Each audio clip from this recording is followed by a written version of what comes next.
नमस्कार दोस्तों, कैसे हैं आप सभी। उम्मीद करता हूं कि आप स्वस्थ भी होंगे और सुरक्षित भी होंगे। आज हम जिस टॉपिक पे डिस्कशन करने वाले हैं वो एक कैरियर अपॉर्चुनिटी इन रेलवे।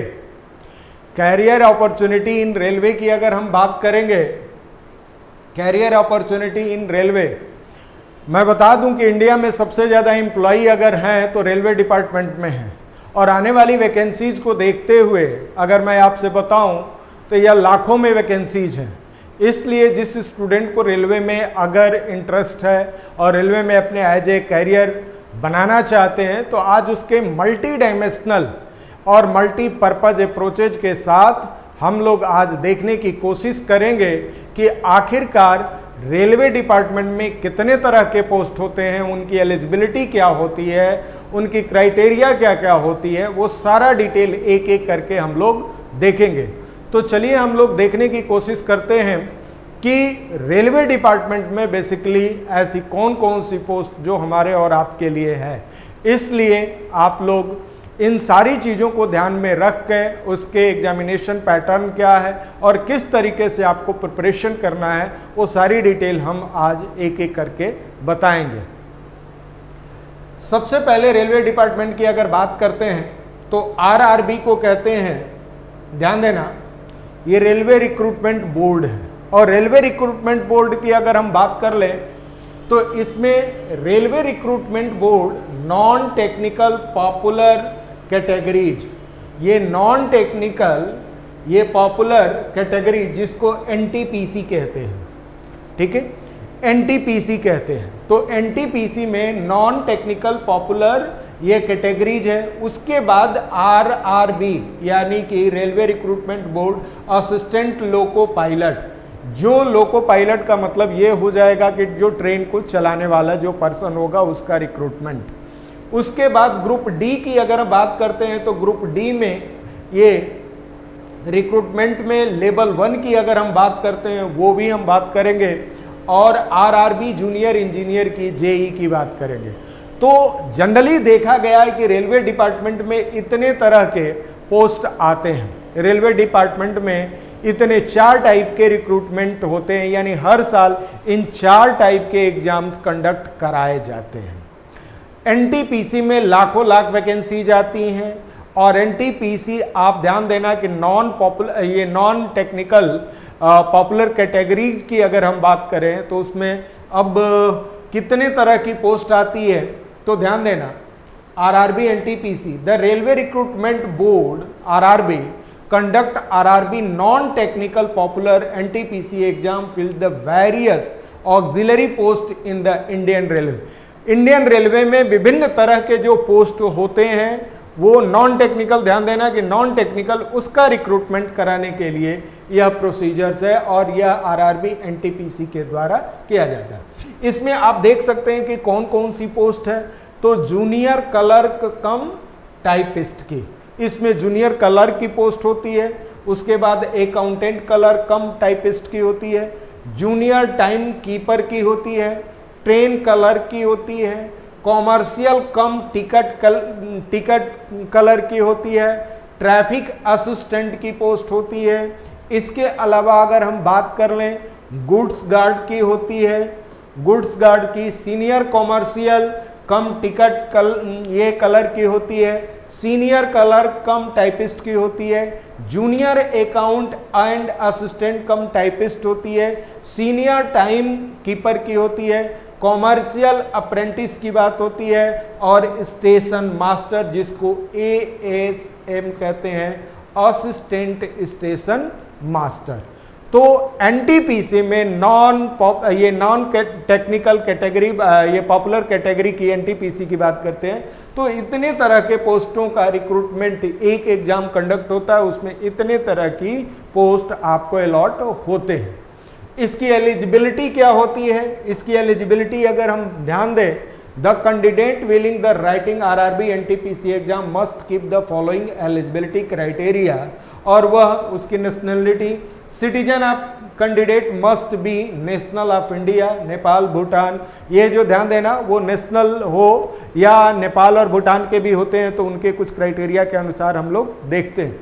उसके बाद एज अगर देखा जाए तो मस्ट बिटवीन, ये जो होता है 18 ईयर्स से लेकर 30 ईयर्स के बीच अगर आपकी एज है तो आप इस फॉर्म को फिलअप कर सकते हैं। एज क्या है, और ध्यान देना ये जनरल कैंडिडेट की एज है। अगर इसमें रिजर्वेशंस की बात करते हैं तो ओबीसी के लिए 3 इयर्स के लिए, एसटी एससी के लिए 5 इयर्स के लिए, पीडब्ल्यू के लिए, आप ध्यान देना इस तरह की क्राइटेरिया डिफाइन की गई है और उनका एलिजिबिलिटी में एज एज रिलैक्सेशन दिया जाता है। अब हम बात कर लेते हैं कि इनकी एजुकेशन क्वालिफिकेशंस क्या होने चाहिए। तो ध्यान देना candidate must have a bachelor degree from a recognized university and certain posts should be least past the 12th standard। ध्यान देना कुछ पोस्ट के लिए ग्रेजुएशन की आवश्यकता होती है, तो कुछ पोस्ट के लिए 12वीं पास भी इस फॉर्म को फिलअप कर सकते हैं। फिजिकल फिटनेस के लिए क्या होगा, candidate should be certain medical standard as the prescribe by the RRB. RRB जो होता है, अब हर जैसे आप अगर लोको पायलट के लिए करते हैं तो आपकी कलर ब्लाइंडनेस नहीं होनी चाहिए, तो वो जो मेजर होता है कि आरआरबी के द्वारा जो रिक्रूटमेंट जो प्रोसीजर्स अपनाया गया है कि फिजिकल फिटनेस में क्या होनी चाहिए, कैसे होनी चाहिए, तो वो आपको डिस्क्राइब जब नोटिफिकेशंस आता है तो उसमें डिफाइन किया जाता है। एजुकेशनल क्वालिफिकेशन में ग्रेजुएशन एनी डिसिप्लिन चाहिए या +2 12वीं पास किए हैं तो भी कुछ पोस्ट के लिए 12वीं पास भी होता है।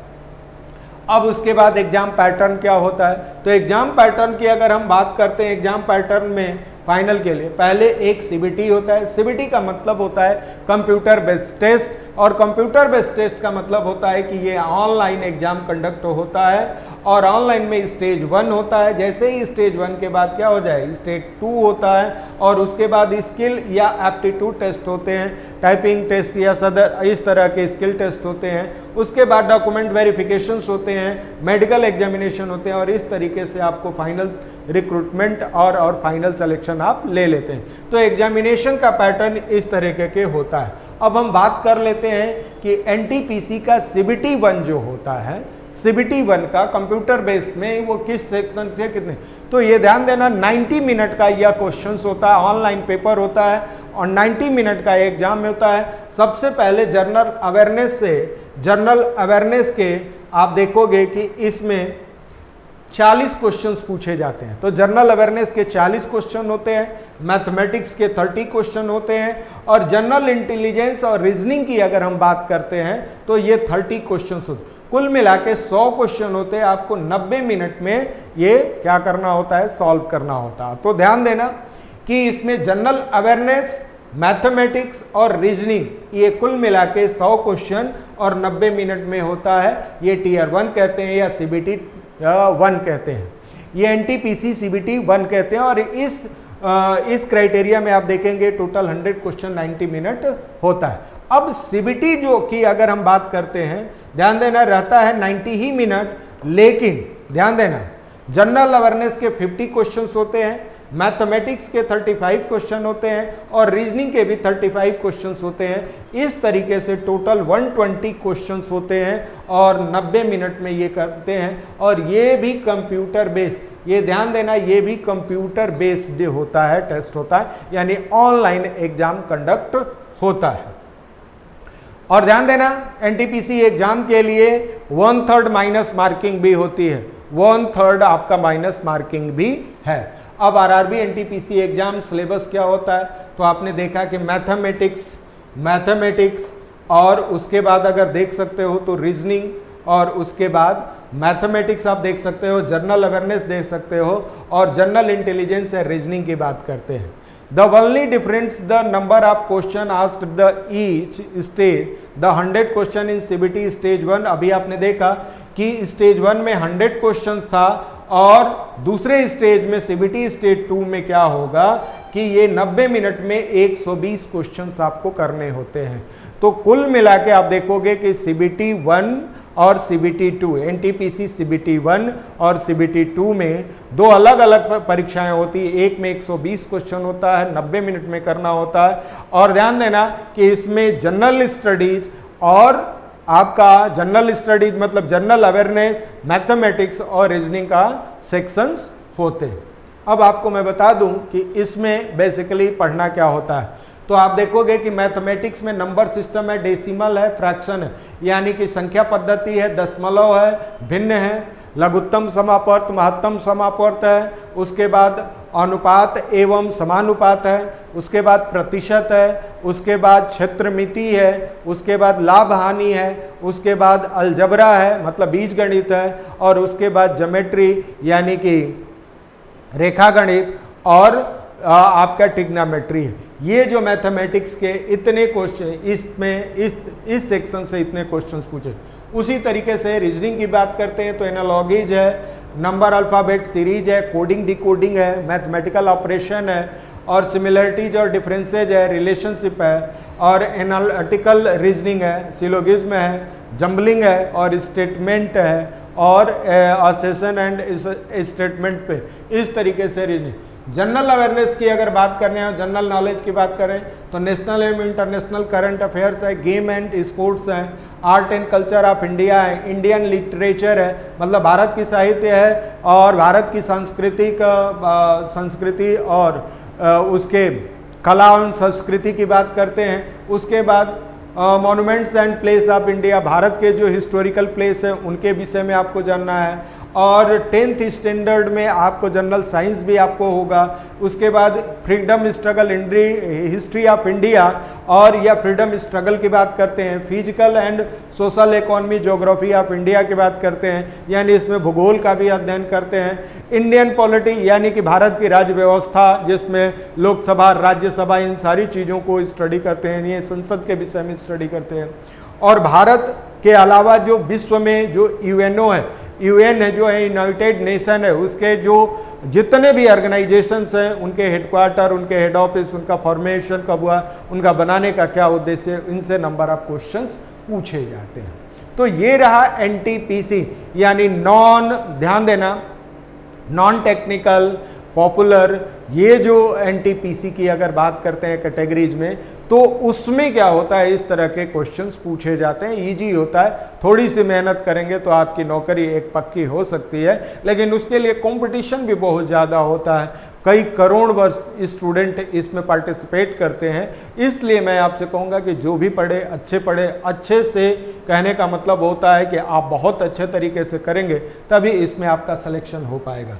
अब हम दूसरे सेक्शन के तरफ चलते हैं, एएलपी क्या, असिस्टेंट लोको पायलट की। तो असिस्टेंट लोको पायलट की जब हम बात करते हैं तो उसमें आरआरबी यानी रेलवे रिक्रूटमेंट बोर्ड जो है conduct the assistant loco pilot ALP की बात करते हैं, exam to the recruitment into the Indian railway. तो इंडियन रेलवे में क्या होता है कि इंडियन रेलवे में इसका as a assistant loco pilot जो होता है, इस तरीके से इनकी क्या किया जाता है कि रिक्रूटमेंट होता है। अब इनकी एलिजिबिलिटी क्या होती है, तो भारत का नागरिक होना चाहिए। और ध्यान देना, भारत के नागरिक के साथ साथ गवर्नमेंट ऑफ इंडिया अगर कोई देश का माइग्रेट करके आया है, जैसे जाम्बिया का, ताइवान का, कनाडा का, या कहीं भी जाम्बिया, ताइवान का या अदर देशों की अगर बात करते हैं, माइग्रेट करके आया है, तो इंडियन सिटीजनशिप एक्ट के थ्रू वो भारत सरकार के द्वारा अप्रूवल होना चाहिए। और वह अप्रूवल अगर है तो आप क्या कर सकते हैं, एज ए भारत के नागरिक हो सकते हैं, और वह भारत के नागरिक के साथ इस फॉर्म फिलअप कर सकते हैं। अब इनकी एलिजिबिलिटी क्या होती है, ये असिस्टेंट लोको पायलट की एलिजिबिलिटी क्या होती है, तो candidate should be passed matriculation completed course and apprenticeship the industrial training institute approval NCVT, ये NCVT या SCVT इन द। अब ध्यान देना कि या तो वो 10th पास होना चाहिए, और 10th पास होने के बाद वो ध्यान देना अप्रेंटिस किया हो, और अप्रेंटिस क्या होता है, या तो नेशनल काउंसिल के द्वारा उसको अप्रूवल होना चाहिए, या स्टेट काउंसिल के द्वारा अगर अप्रूव्ड है तो वह सर्टिफिकेट आपके लिए वैलिड है और आप उसके लिए एलिजिबल है। और who has diploma in the electric, अगर कोई स्टूडेंट क्या किया है कि अगर इलेक्ट्रिकल में डिप्लोमा किया है, इलेक्ट्रॉनिक्स में किया है, मैकेनिकल में किया है, ऑटोमोबाइल में किया है, इंजीनियरिंग ए रिकॉग्नाइज्ड अब द AICT, ये ऑल इंडिया, ये ध्यान देना, काउंसिल ऑफ टेक्निकल एजुकेशन के द्वारा अप्रूव्ड होनी चाहिए। अगर ये है तो आप इस फॉर्म को ALP के लिए आप एलिजिबल हैं। अब LLP के लिए आप ध्यान देना, या तो 10th पास होना चाहिए, अप्रेंटिसशिप के होना चाहिए, apprenticeship industrial training institute approval bye NCVT या SCVT, ये होनी चाहिए। या ये जो कोई कैंडिडेट अगर डिप्लोमा किया है इलेक्ट्रिकल में, इलेक्ट्रॉनिक्स में, मैकेनिकल में या ऑटोमोबाइल इंजीनियरिंग में, तो वह क्या कर सकता है, वह इस फॉर्म को फिलअप कर सकता है। अब हम बात कर लेते हैं कि एज लिमिट क्या होती है। तो LP के लिए जनरली क्या होती है, 28 साल ही, 18 से 28 साल तक की एज होती है। तो आप समझ सकते हो इनकी एज LP के लिए जो एलिजिबिलिटी होती है वो बेसिकली 30 साल के लिए, और कैटेगरी के अनुसार उनको छूट भी मिलेगा। अब इनका पैटर्न क्या होता है, पैटर्न इनके दो आप देखोगे कि इनके पैटर्न इस तरीके से हैं। आप पैटर्न अगर देखेंगे LLP एग्जाम के लिए तो फर्स्ट स्टेज में 75 क्वेश्चंस होंगे जो 60 मिनट में करने होते हैं। और ध्यान देना, सेकेंड स्टेज के पार्ट 1 और पार्ट 2 होता है जिसमें 100 क्वेश्चंस जो होते हैं वो 90 मिनट में करना होता है, और उसके पार्ट बी होते हैं 75 क्वेश्चंस होते हैं वो 60 मिनट में करने होते हैं। तो ये ध्यान देना, ये भी 2 स्टेज का एग्जामिनेशन होता है। पहला ये एग्जाम जो होता है वो CBT फर्स्ट स्टेज जो 75 क्वेश्चन 60 में 1 घंटे का होता है, और ये CBT के फॉर्म में होता है। CBT के फॉर्म का मतलब कंप्यूटर बेस्ड टेस्ट होता है, ऑनलाइन एग्जाम होता है। और CBT पार्ट 1 और पार्ट 2 की अगर बात करते हैं, पार्ट 1 यानी स्टेज सेकंड की बात करते हैं, तो उसमें 2 सेक्शंस बने होते हैं। एक सेक्शन में 100 क्वेश्चन होते हैं जिसमें 90 मिनट को करना होता है, और उसी का पार्ट बी होता है जिसमें 75 क्वेश्चन होता है और आपको 60 मिनट में करना होता है। अब आपको बता दूं कि इसमें सिलेबस क्या होता है और किस तरीके से क्वेश्चंस पूछे जाते हैं, तो आपको मैं बता देता हूं कि इसमें मैथमेटिक्स होता है, जनरल इंटेलिजेंस और रीजनिंग होती है, जनरल साइंस होती है, बेसिक साइंस एंड इंजीनियरिंग होता है, और general awareness in current affairs होता है। ये जो आप देख सकते हो गणित होता है और रीजनिंग होती है, जनरल सामान्य विज्ञान होता है,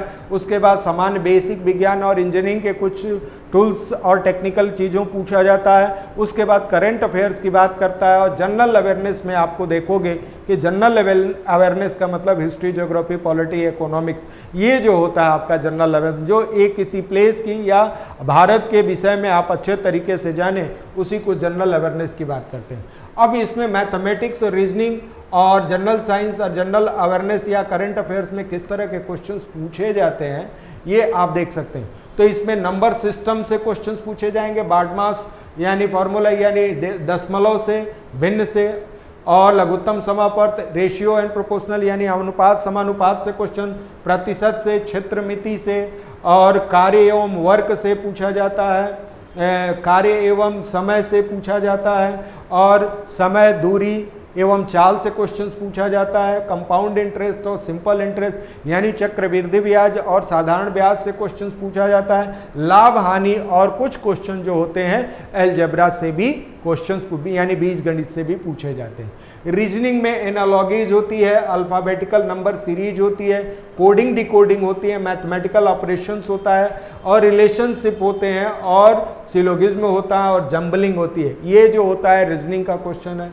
अब आप जनरल साइंस में physics, chemistry and life science यानी बायोलॉजी, ये भी 10th लेवल तक का होना चाहिए। और जनरल अवेयरनेस और करंट अफेयर में साइंस, टेक्नोलॉजी, स्पोर्ट, कल्चर और व्यक्ति और भारत की अर्थव्यवस्था और भारत की राज्य व्यवस्था से क्वेश्चंस पूछे जाते हैं। और अभी आपने देखा कि इस तरह के क्वेश्चन जो पूछे जाते हैं, ये CBT पार्ट 1 की अगर हम बात करते हैं तो CBT पार्ट 1 की अगर हम बात करते हैं तो वहाँ 75 क्वेश्चन 60 मिनट में ये हमारा होता है। उसके बाद अगर देखेंगे कि पार्ट 2 की अगर बात करते हैं, जिसमें आपके मैथमेटिक्स में क्या होता है, डेसिमल फ्रैक्शन, वो पीछे वाली चीज़ें तो होती है, एडिशनल जो आप देखोगे इसमें मैथ्स का सिलेबस वही होता है, लेकिन अगर रीजनिंग का भी सिलेबस लगभग वही होता है। अब उसमें तो ध्यान देना, बेसिक साइंस एंड इंजीनियरिंग के क्वेश्चंस पूछे जाते हैं। जो टेक्निकल यानी अप्रेंटिस किया हो या डिप्लोमा किया हो तो उससे ये नंबर आप क्वेश्चंस पूछे जाते हैं। इंजीनियरिंग ड्राइंग होती है, जो projections view diagram, instrument, lines, geometrical figure, symbolic representation, unit measurement, mass, weight and density, work, power, energy, speed, ये velocity, heat, temperature, basic electricity, यानी जो फिजिक्स की जो मैक्सिमम चीजें हैं इसमें पूछी जाती है। इसलिए वो भी क्लास 10th लेवल तक का, या आपके ने ITI या डिप्लोमा में जो पढ़ा होगा उसमें कुछ सिलेबस इसमें बिलोंग करता है, आप उसको बहुत अच्छे तरीके से कर सकते हो। तो ये रहा। उसके बाद करंट अफेयर्स में साइंस एंड टेक्नोलॉजी, आप विज्ञान एवं प्रौद्योगिकी पढ़ेंगे, खेल कूद पढ़ेंगे, संस्कृति पढ़ेंगे, विभिन्न व्यक्तित्व या अदर पर्सनालिटीज की बात करेंगे, भारत की राज्य व्यवस्था भी पढ़ेंगे और भारत की आर्थिक स्थिति भी आप स्टडी करेंगे। तो ये रहा आपके ALP के असिस्टेंट लोको पायलट के सिलेबस और सारी क्राइटेरिया। अब हम लोग चलते हैं ग्रुप डी की।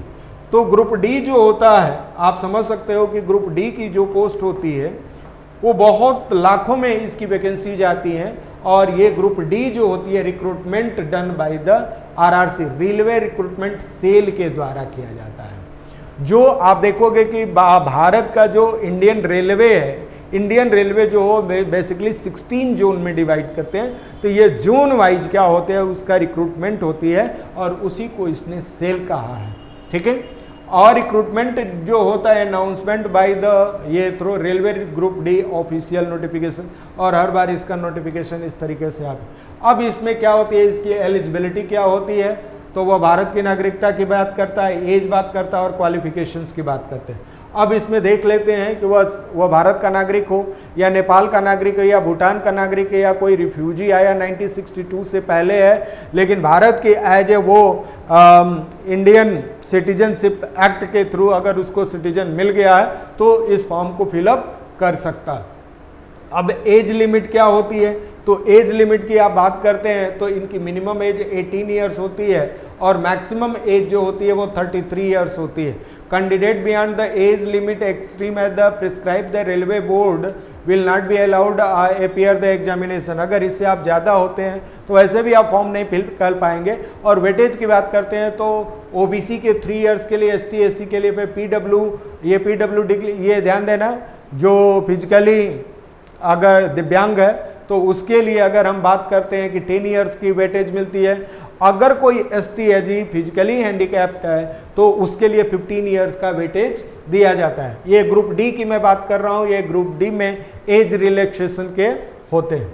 अब ग्रुप डी के लिए क्या होता है कि एलिजिबिलिटी क्या होती है, एलिजिबिलिटी में एजुकेशनल क्वालिफिकेशंस की बात करते हैं तो ग्रुप डी के लिए आप देखोगे कि इनका minimum education qualification that the board ये export from the candidate order to be the eligible RRB group D examination 10th पास।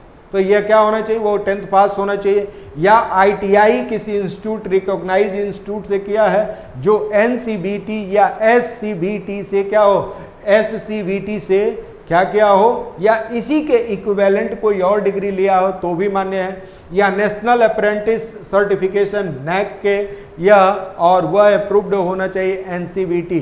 अगर आपने किया है तो फिर आप क्या कर सकते हैं, रेलवे का फॉर्म अच्छे तरीके से भर सकते हैं। इसी के साथ मैं बता दूं कि ये एग्जाम पैटर्न क्या होता है, तो कंप्यूटर बेस्ड टेस्ट होता है, CBT होता है, ऑनलाइन होता है। उसके बाद इनका फिजिकल PET होता है, फिजिकल एफिशिएंसी टेस्ट होता है, ये CBT होता है यानी कंप्यूटर बेस्ड टेस्ट होता है। फिर उसके बाद PET होता है, फिजिकल एफिशिएंसी टेस्ट होता है। उसके बाद डॉक्यूमेंट वेरिफिकेशन होगा और मेडिकल एग्जामिनेशन होता है, यानी मेडिकल के कुछ क्राइटेरिया जो इनको फुलफिल करना होता है। तो ये जो क्राइटेरिया को फुलफिल करते हैं तो ये चारों अगर कंडीशंस होता है, पहले 2 कंडीशन जरूरी होता है, ये 2 कंडीशन हो जाता है तो लगभग आपका सिलेक्शन होना तय हो जाता है। अब हम बात करते हैं कि इनका जो CBT होता है, कंप्यूटर बेस्ड टेस्ट होता है, तो जनरल अवेयरनेस की जो होती है वो 20 क्वेश्चंस आते हैं और मैथमेटिक्स के 25 क्वेश्चन आते हैं। जनरल साइंस के जो क्वेश्चन आते हैं वो 25 क्वेश्चंस आते हैं, और जनरल रीजनिंग की बात अगर करते हैं 30 क्वेश्चंस आते हैं। और इस तरीके से आप देखेंगे कि कुल मिला के 100 क्वेश्चंस होगा और उसको 90 मिनट में सॉल्व करना होता है। तो ध्यान देना ये ऑनलाइन पेपर होता है जिसमें 20 क्वेश्चन करंट अफेयर्स और जनरल अवेयरनेस से होता है, मैथमेटिक्स से 25 क्वेश्चन होते हैं, जनरल सामान्य विज्ञान से 25 क्वेश्चन होते हैं और रीजनिंग से आपके 30 क्वेश्चन होते हैं। इसमें आप देखोगे कि मैथमेटिक्स वही 10th लेवल का होता है, रीजनिंग भी 10th लेवल का होता है, जनरल साइंस भी लगभग 10th लेवल का है, 10th स्टैंडर्ड का होता है। करंट अफेयर्स में भारत की राज्य व्यवस्था के साथ साथ भारत की आर्थिक स्थिति, ये सारी चीजों को स्टडी इसमें किया जाता है। चौथा जो सेक्शन जिसको हम लोग कहते हैं, ध्यान देना, चौथा सेक्शन जो है जिसको railway recruitment board junior engineer, ये जूनियर इंजीनियर एग्जाम होता है। तो जूनियर एग्जाम में आप देखोगे कि जूनियर इंजीनियर होता है, जूनियर इंजीनियर आईटी सेक्टर होता है और डिपोर्ट मटेरियल सुपरिटेंडेंट होता है डीएमएस में, और उसको डीएमएस कहते हैं, और chemical and metrology assistant CMA होता है। तो ये बेसिकली जूनियर इंजीनियर में ये 4 तरह के रिक्रूटमेंट होते हैं और इन 4 तरह के रिक्रूटमेंट, या जूनियर इंजीनियर की बात करें, जूनियर इंजीनियर आईटी की बात करते हैं, या डीएमएस कहते हैं, या सीएमएस कहते हैं, ये जो होते हैं 4 पार्टों में इसको डिवाइड किया गया है। इसी के साथ मैं बता दूं कि इनकी एलिजिबिलिटी क्या होती है, वो भारत का नागरिक होना चाहिए और उनकी एज 18 साल से लेके, ध्यान देना, उनकी एज 18 वर्ष से क्या होना चाहिए, अधिक होनी चाहिए, 18 वर्ष और 30 साल से कम होनी चाहिए। एजुकेशन क्वालिफिकेशन में क्या होना चाहिए कि bachelor degree engineering from the recognised university. ये क्या होता है कि एक बैचलर की डिग्री होनी या बैचलर ऑफ इंजीनियर की डिग्री होनी चाहिए। और मेडिकल में कैंडिडेट को क्या होता है, आरआरबी उसको मेडिकल फैसिलिटी के लिए जो भी प्रिस्क्राइब करे वो मेडिकल टेस्ट आपको देने पड़ते हैं। तो इसकी एलिजिबिलिटी क्या होती है, एलिजिबिलिटी 18 से लेके 30 साल तक होती है और ग्रेजुएशन एनी डिसिप्लिन में बैचलर इंजीनियरिंग डिग्री इन, ये जो होगा कि इंजीनियरिंग की डिग्री जो होनी चाहिए वो बैचलर डिग्री, यानी बैचलर डिग्री इन इंजीनियरिंग की बात करता है कि आपके पास बैचलर डिग्री है यानी बीई है तो आप कर सकते हैं। मतलब बैचलर का इक्विवेलेंट यानी इंजीनियरिंग की इक्विवेलेंट जो भी डिग्री है वो आप इस फॉर्म को फिलअप कर सकते हैं। इसी के साथ मैं बता दूं कि इनका एग्जामिनेशन पैटर्न क्या होता है। तो सीबीटी पार्ट 1 की बात करते हैं, स्टेज 1 की बात करते हैं, सीबीटी क्या होता है स्टेज 2 की बात करते हैं, और डॉक्यूमेंट वेरिफिकेशन और मेडिकल एग्जामिनेशन। सीबीटी 1 और सीबीटी 2 में बेसिकली होता क्या है, उसका एग्जाम का पैटर्न में आप देख सकते हैं कि सीबीटी 1 में क्या होता है। तो सीबीटी में आप देखोगे मैथमेटिक्स के 30 क्वेश्चन होते हैं, रीजनिंग के 25 क्वेश्चन होते हैं, जनरल अवेयरनेस के 15 क्वेश्चन होते हैं, समान विज्ञान के 30 क्वेश्चंस होते हैं। और इस तरीके से आप ध्यान देना कि इससे 100 क्वेश्चंस पूछे जाते हैं और टोटल जो अगर हम बात करें कि टोटल 90 मिनट में यह क्वेश्चन सॉल्व करना होता है। तो ध्यान देना 30 क्वेश्चन मैथमेटिक्स की बात करता है, रीजनिंग में 25 क्वेश्चंस आते हैं, जनरल अवेयरनेस में 15 क्वेश्चंस आते हैं और जनरल साइंस में 30। इस तरीके से आप देखेंगे कि ये जो होता है 100 क्वेश्चंस पूछे जाते हैं और 90 मिनट में करना होता है और ईच सेक्शन के जो मार्क्स होते हैं वो 100 मार्क्स का क्वेश्चंस पूछे जाते हैं। इसी के साथ इसका सीबीटी 2 जो होता है यानी स्टेज सीबीटी 2 जो होता है उसमें आप ध्यान देना 120 क्वेश्चंस होते हैं, ध्यान देना 150 क्वेश्चंस होते हैं और 2 घंटे में करने होते हैं। और ध्यान देना 150 क्वेश्चन जो होगा वो 100 मार्क्स का होता है, ठीक है। तो आप देख सकते हैं कि ये 100 मार्क्स में किस तरीके का है। इसमें जनरल अवेयरनेस की बात करते हैं यानी 15 क्वेश्चन जो होगा वो जनरल अवेयरनेस से क्वेश्चंस पूछे जाएंगे और स्टेज इसी का स्टेज सेकंड में अगर देखा जाए 15 क्वेश्चन 15 मार्क्स का होगा। फिजिक्स एंड केमिस्ट्री की बात करते हैं, इसमें 15 क्वेश्चन 15 क्वेश्चंस पूछे जाएंगे। बेसिक कंप्यूटर एप्लीकेशन में 10 क्वेश्चंस होंगे और ये 10 मार्क्स का होगा। बेसिक इन्वायरमेंट और पॉल्यूशन का होगा 10 क्वेश्चन 10 मार्क्स का होगा। और टेक्निकल एबिलिटी जो होगी वो ध्यान देना ये 100 मार्क्स का होगा। तो इस तरीके से अगर टोटल अगर देखा जाए तो 15 30 20 50 यानी टोटल 150 क्वेश्चंस होते हैं। लेकिन मार्क्स की अगर हम बात करते हैं या मार्क्स जो होता है यह 120 मिनट में आपको करना है यानी 2 घंटे में ये करना होता है। तो ये जेई का सेकंड यानी सीबीटी पार्ट सेकंड होता है जिसमें कि इस तरह की क्राइटेरिया डिफाइंड है। अब इसका सिलेबस क्या होता है, तो जनरल अवेयरनेस होता है, यानी सामान्य अध्ययन की बात करते हैं, विद करेंट अफेयर्स की बात करते हैं। उसके बाद अगर हम बात कर लें कि जनरल रीजनिंग की होती है और जनरल साइंस होती है। ये जो सिलेबस होता है स्टेज सीबीटी स्टेज 1 के लिए, और सीबीटी स्टेज 2 के लिए अगर हम बात कर लें तो फिजिक्स और केमिस्ट्री, उसके बाद जनरल अवेयरनेस, तो फिजिक्स केमिस्ट्री 10th लेवल तक की बात करेंगे, और जनरल अवेयरनेस जो होती है उसके बाद कंप्यूटर बेस्ड, ये बेसिक ऑफ कंप्यूटर और एप्लीकेशन, कंप्यूटर के बेसिक कंप्यूटर को भी नॉलेज होना चाहिए और उसके एप्लीकेशंस को भी आपको बहुत अच्छे थे। उसके बाद टेक्निकल नॉलेज से आपको टेक्निकल एबिलिटी जो टेस्ट होता है वो 100 क्वेश्चंस होते हैं, और उसके बाद इन्वायरमेंट एंड पोल्यूशन कंट्रोल के लिए क्या होता है ये। तो इनके सिलेबस इस तरीके से परिभाषित किए गए हैं। ये स्टेज 2 की बात होती है। अब आप देखेंगे कि मैथमेटिक्स में क्या होती है, तो मैथमेटिक्स में आपको नंबर सिस्टम होते हैं, बार्डमास फार्मूला होता है, डेसिमल होता है, फ्रैक्शन होता है, एलसीएम और एचसीएफ होता है, अनुपात एवं समानुपात होता है, प्रतिशत होता है, क्षेत्रमिति, वर्क एवं समय होता है, वर्क, उसके बाद होता है कि दूरी, समय और चाल होता है। उसके बाद चक्रवृद्धि ब्याज, साधारण ब्याज, लाभ हानि, बीजगणित, और उसके बाद रेखा गणित, त्रिकोणमिति, और एलिमेंट्री स्टैटिस्टिक्स भी आता है। एलिमेंट्री स्टैटिस्टिक्स का मतलब डेटा इंटरप्रिटेशन से नंबर ऑफ क्वेश्चंस पूछे जा सकते हैं, स्क्वायर रूट से क्वेश्चंस पूछे जाते हैं, एज कैलकुलेशन से, एज रिलेटेड कैलेंडर और क्लॉक यानी कि कैलेंडर और घड़ी से भी क्वेश्चंस पूछे जाते हैं, पाइप एंड सिस्टर्न यानी ये कहा जाता है कि पानी और टंकियों से भी क्वेश्चंस पूछे। ये मैथमेटिक्स के सिलेबस है, इतने चैप्टर में ये क्वेश्चंस आएगा।